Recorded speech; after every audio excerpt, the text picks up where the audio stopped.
See the difference? Neither can we. With Fairhaven Funeral Home and Cremation Services, the only difference you will see is the money you save, compassion you deserve, service you expect, commemorating life affordably. Fairhaven Funeral Home and Cremation Services. Please join me for a live educational webinar where I'll break down every aspect of Medicare. I promise you'll walk away feeling confident and prepared to take the next step on your Medicare journey. It's free to join, and you can sign up right on our website, rdu64.com.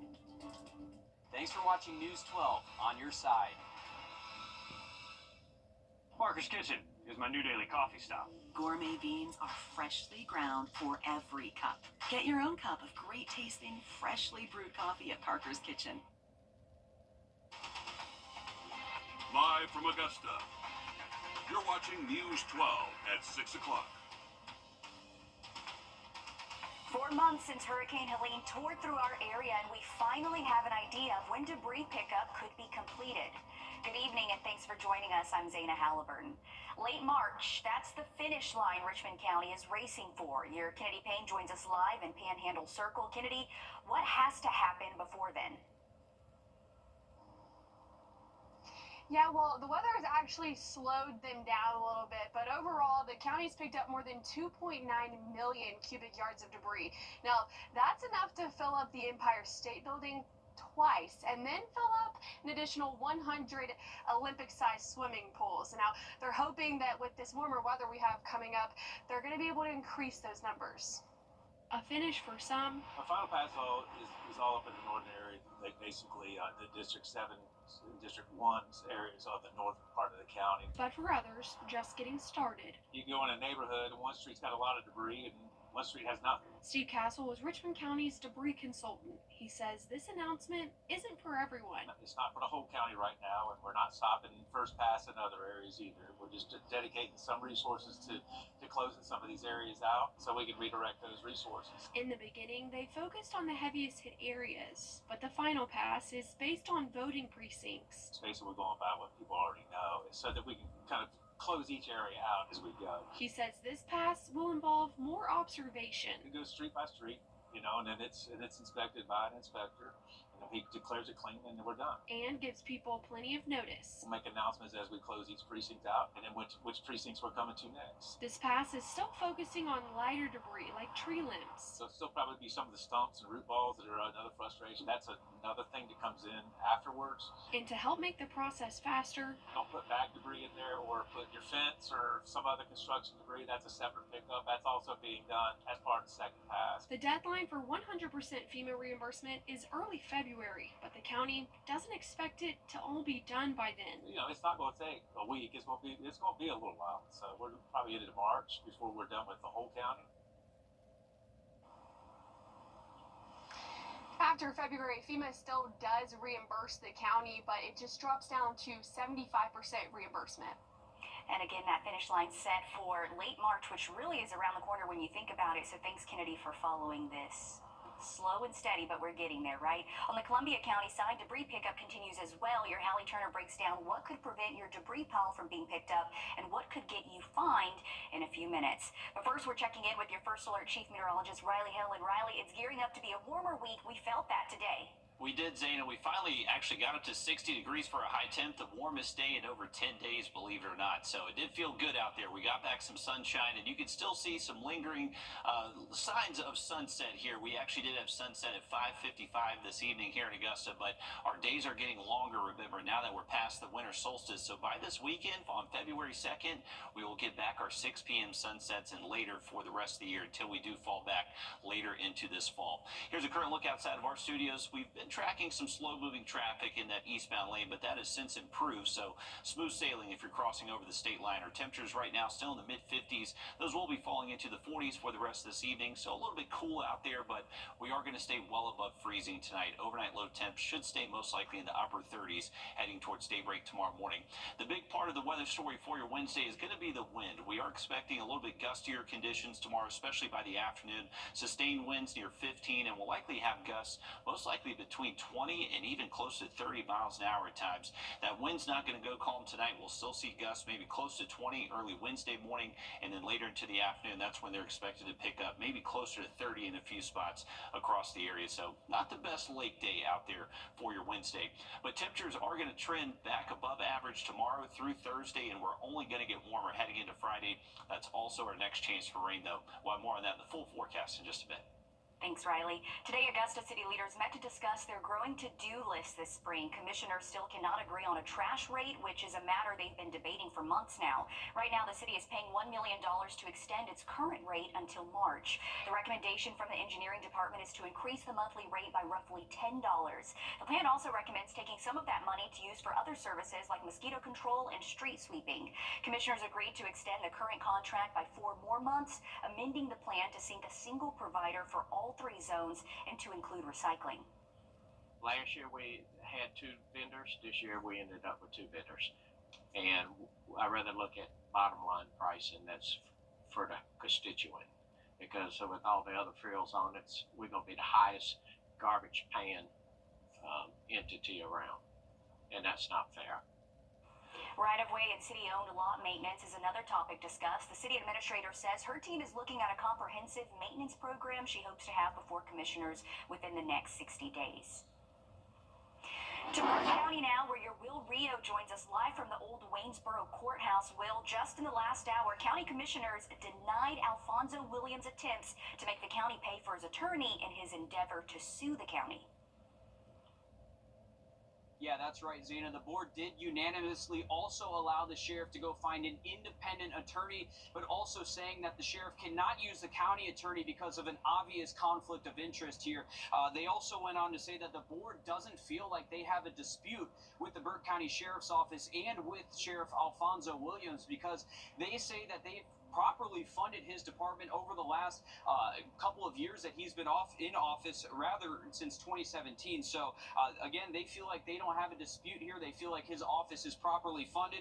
They also said that if the sheriff feels like that he wants to go sue county commissioners and the taxpayers here in Burke County, then he can do that. Now, talking to a couple of county commissioners after the meeting, they said that they feel it's very likely that the sheriff will go through with suing county commissioners and taxpayers here. They wanted to get the point across that this is not just between the sheriff and the board of commission here. It's against it's also with the taxpayers here, so they wanted to make that extremely clear. Again, the sheriff actually was not even at this meeting to begin with. He was the one who called this meeting. The commissioners moved a meeting and then approved the time for today as well. So again, he was not here. Lee Webster was here on the sheriff's behalf.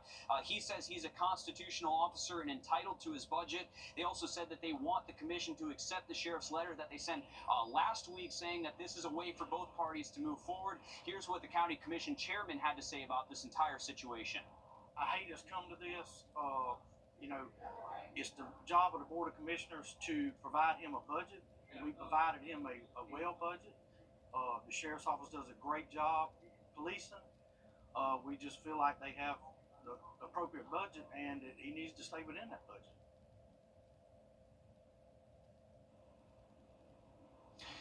Again, this burden will fall on taxpayers if the sheriff decides that he does want to sue. I want to go over this one more time. The board voted unanimously to allow the sheriff to find an independent attorney to sue county commissioners and the taxpayers here in Burke County. They also said that he cannot use the county attorney because of a conflict of interest.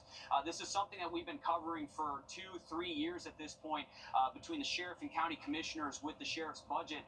Again, that budget has increased almost every year since 2017. When Sheriff Alfonso Williams did take office here in Burke County. They even had a graph on the board showing that increase compared to other counties of similar size all across our area in the CSRA. So it's going to be something that we're continuing to follow. If the sheriff decides that he does want to sue taxpayers and county commission, we'll be on it. We'll be sure to bring you updates as we learn more with that. And of course, we'll have to see now what the sheriff does moving forward, but thanks, Will. We know you'll stay on top of this. We're 4 months out from Hurricane Helene, and in Columbia County, debris pickup is not slowing down, but you might be doing something that prevents crews from stopping at your house. Your Hallie Turner joins us live from the newsroom. And Hallie, you heard from Columbia County leaders today. What do people need to look out for? Well, Columbia County says there's a clear line between what is eligible for pickup and what is not. Your debris pile will remain right where it's at if your branches, leaves, and stumps did not come from the storm. Crew members from debris management along with the county will be called to come out and determine if it is eligible, if that is the case. And if you're doing some spring cleaning and adding more on top of what Hurricane Helene did put in your yard, the pile will also stay right where it's at. Any and all non-vegetation debris will have to be taken to the landfill. You cannot take your debris to the debris site by yourself. You have to be permitted by FEMA. The newest issue is if you're adding fresh limbs with green vegetation to the debris pile, Columbia County leaders say you are raising red flags and will be reported, and you still won't have your pile picked up. The biggest thing they want you to pay attention to is if that you were caught putting any non-storm generated debris in the right of way and you don't remove it, code enforcement will call you and cite you. But these aren't just Columbia County's rules, they're FEMA's rules, and every single person has to follow this in order for the county to get full reimbursement. It's definitely important information for people to know. And Hallie, what order are crews cleaning up these neighborhoods? Yeah, well, when crews first started, it was pretty random because there was so much debris. But within the last 60 days, leaders have really been able to push and work hard to find some order. They have over 200 hauling units, 45 pieces of large equipment, excavators, bulldozers, loaders, and on top of 92 pieces of small equipment. Neighborhoods have been broken down into zones, and here's how the County Engineering Services Director says they're making their rounds. So what I've learned through this, what we've all learned through this, is there's no one size fits all. And each one of these crews are uniquely outfitted with different equipment.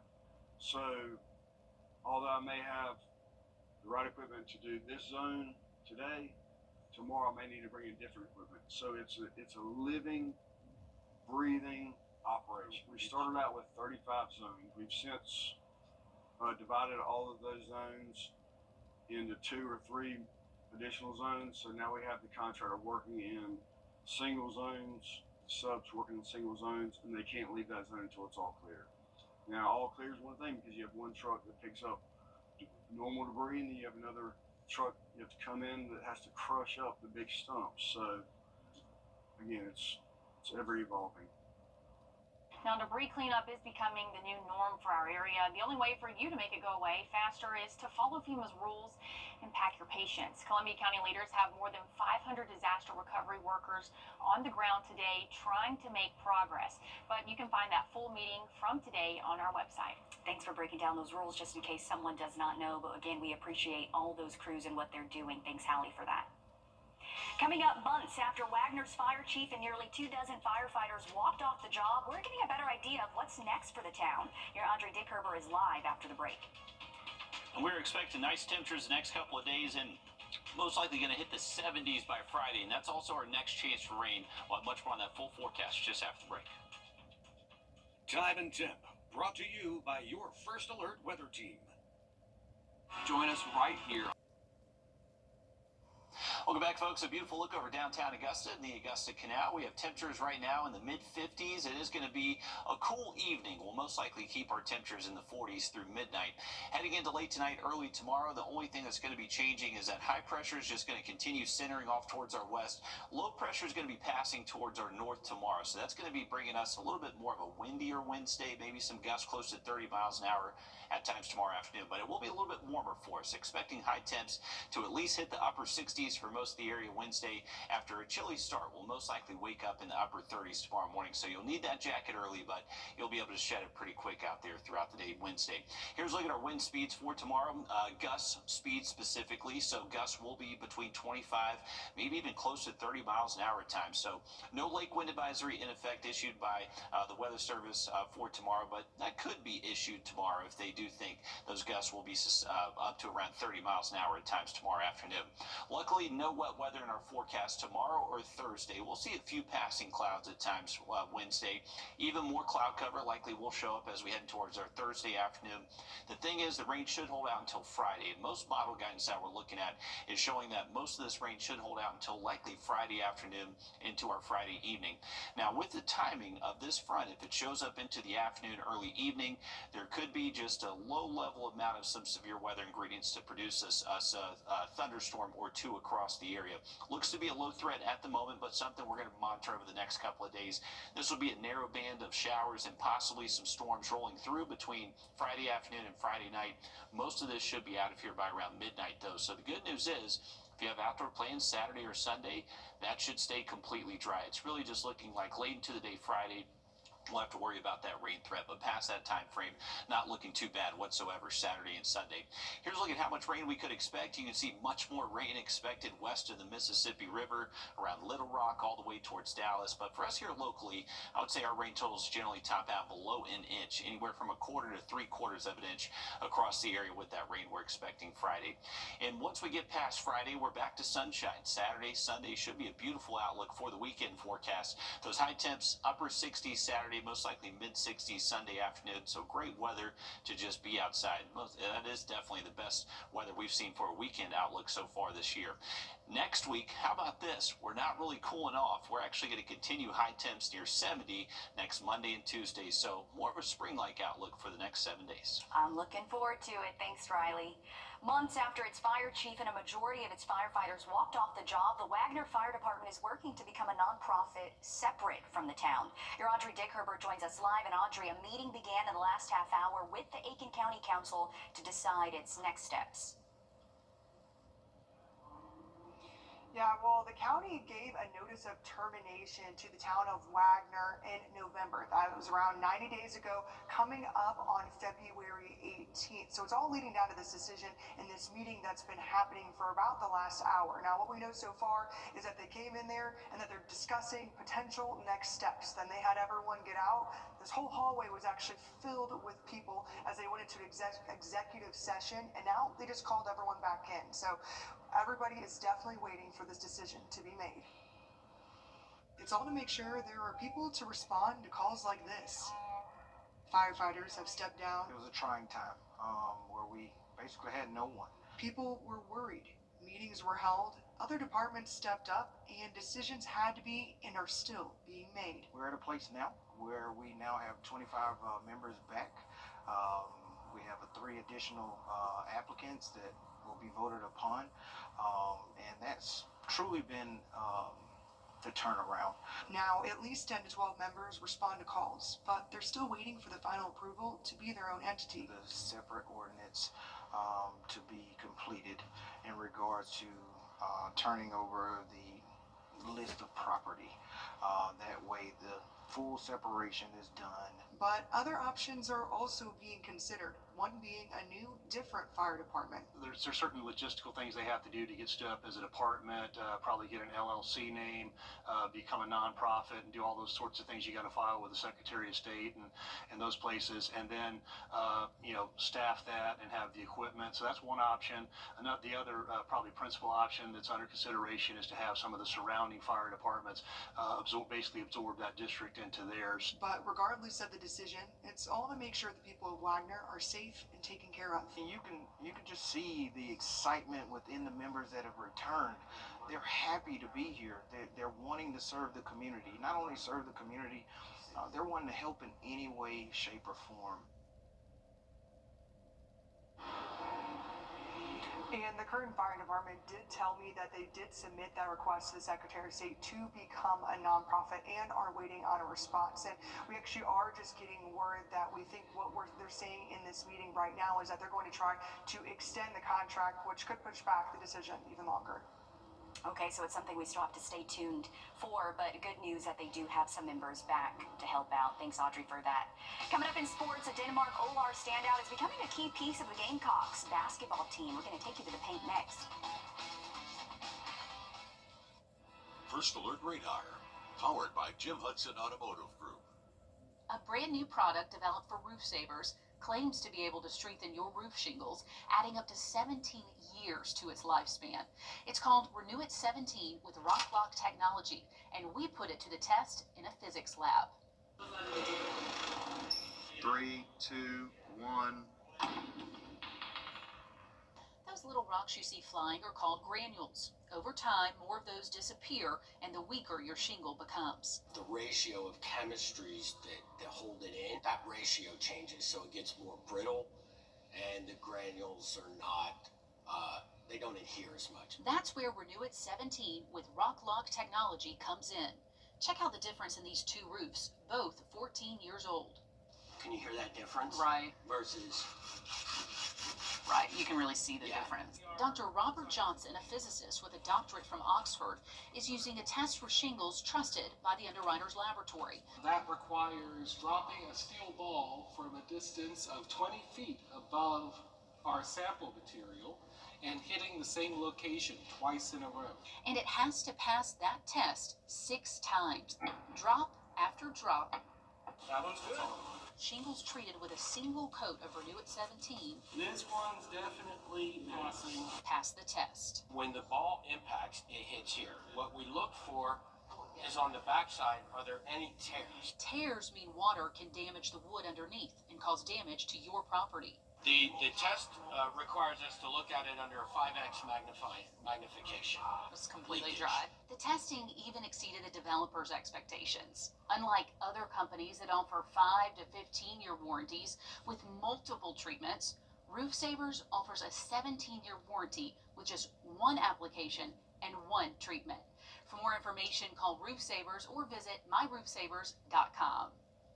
Fargo is your virtual assistant from Wells Fargo. Oh, come on. Fargo lets you do this. Fargo, turn off my debit card. I found it. I found my card. And also this. Fargo, turn on my debit card. Do you, Fargo? You can with Wells Fargo. What else can Fargo do? Quickly tell you what you spend on things like food. Fargo, what did I spend on groceries this month? Hey, Dad, can the guys stay for dinner? No.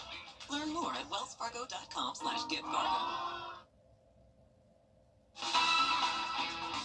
On Your Sideline, sponsored by Chandler Law Firm. South Carolina basketball still remains winless in the SEC, but they aren't without playmakers like Denmark Lars Zachary Davis. Davis is quickly climbing the stat sheet, becoming a key contributor just as he was for the Vikings. He scored in double figures in 3 out of the Gamecocks' already 7 SEC games, most recently against Florida, where he put up a career-high 22. The guard had 4 steals against Mississippi State, forcing the game into overtime. South Carolina tips off against Georgia at 7 p.m. The Dogs are 2-5 in conference play and have lost 4 out of their last 5 against SEC teams. Okay, Tiger Woods against Kevin Kisner looked better this week in tomorrow's Golf League. Their TGL team, Jupiter Links, along with teammate Tom Kim, beat Rory's Boston Common Golf Squad in OT 4-3, a drastic change since their last outing where Kiz and Tiger fell 12-1 to the Los Angeles Golf Club. Kiz took some notes. I think the experience from the first time really helped. Just, seeing where you failed and how you can get better and spending more time here. And one thing I am really glad is that Tom's on my team this time, and I don't have to watch him make all those putts against us in the President's Cup because he pours every one of those putts right in the middle, and he doesn't even flinch, and I love that. And it gave Tiger and I a boost of confidence and momentum and adrenaline, and so then we weren't going to let him down either, so we stepped our game up. Well, Tiger also commented on keeping the Genesis Invitational in Southern California after the wildfires. Riviera Country Club, who's played host to the tournament since '99, will be moved to Torrey Pines. He said the Riv is just not ready. We've seen those golfers compete at Augusta National Golf Club. Here's your chance, well, sort of. Registration for next year's Drive, Chip, and Putt is now open for boys and girls ages 7 to 15. Local qualifying begins in May and runs throughout the summer. 80 finalists, 40 boys, 40 girls, will earn an invite to compete in the national finals at Augusta National Golf Club next spring. We have that registration link on our website. All right, thanks for that, Alyssa. Those warmer and longer days are definitely around the corner for us, and it got a little bit warmer this afternoon. Take a look at our 3-degree guarantee brought to you by Tub Doctor. Our forecast 62, actual high of 60, so another $50 heading to prepare for babies. I'm going to look at that 7 to 8 briefly just after the break.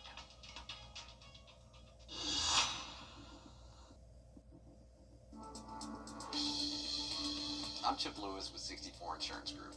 You've probably seen some of our goofy commercials, but I can promise you we take Medicare very serious. I'd like to prove that to you. Please join me in a live Zoom webinar where I'll break down all aspects of Medicare in a way that's easy to understand. I promise you'll walk away feeling confident and prepared to take the next step on your Medicare journey. The webinar is completely free to join and easy to sign up by visiting our website, u64.com.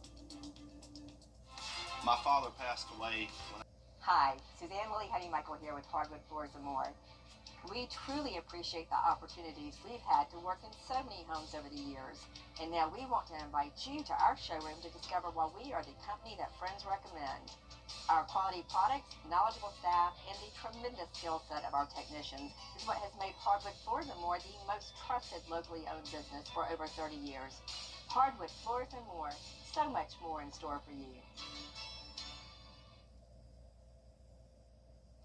All right, folks, wanted to share this cool weather fact for the month of January. Here in Augusta, this January will go down as our 5th snowiest January on record. How about that? So total this month of 2.7 inches. Doesn't quite reach the record of 4.3 set back all the way in 1912, but we have hit the top 5. So one of our top 5 snowiest Januaries for us here in Augusta. You just lived through it. We got much warmer air for the rest of the week. Upper 60s Wednesday, Thursday, and then 70s by Friday. Okay, not bad. Thanks, Riley. We're back live on 26 News at 7 and then News 12 at 10 and 11 o'clock. Thanks for watching.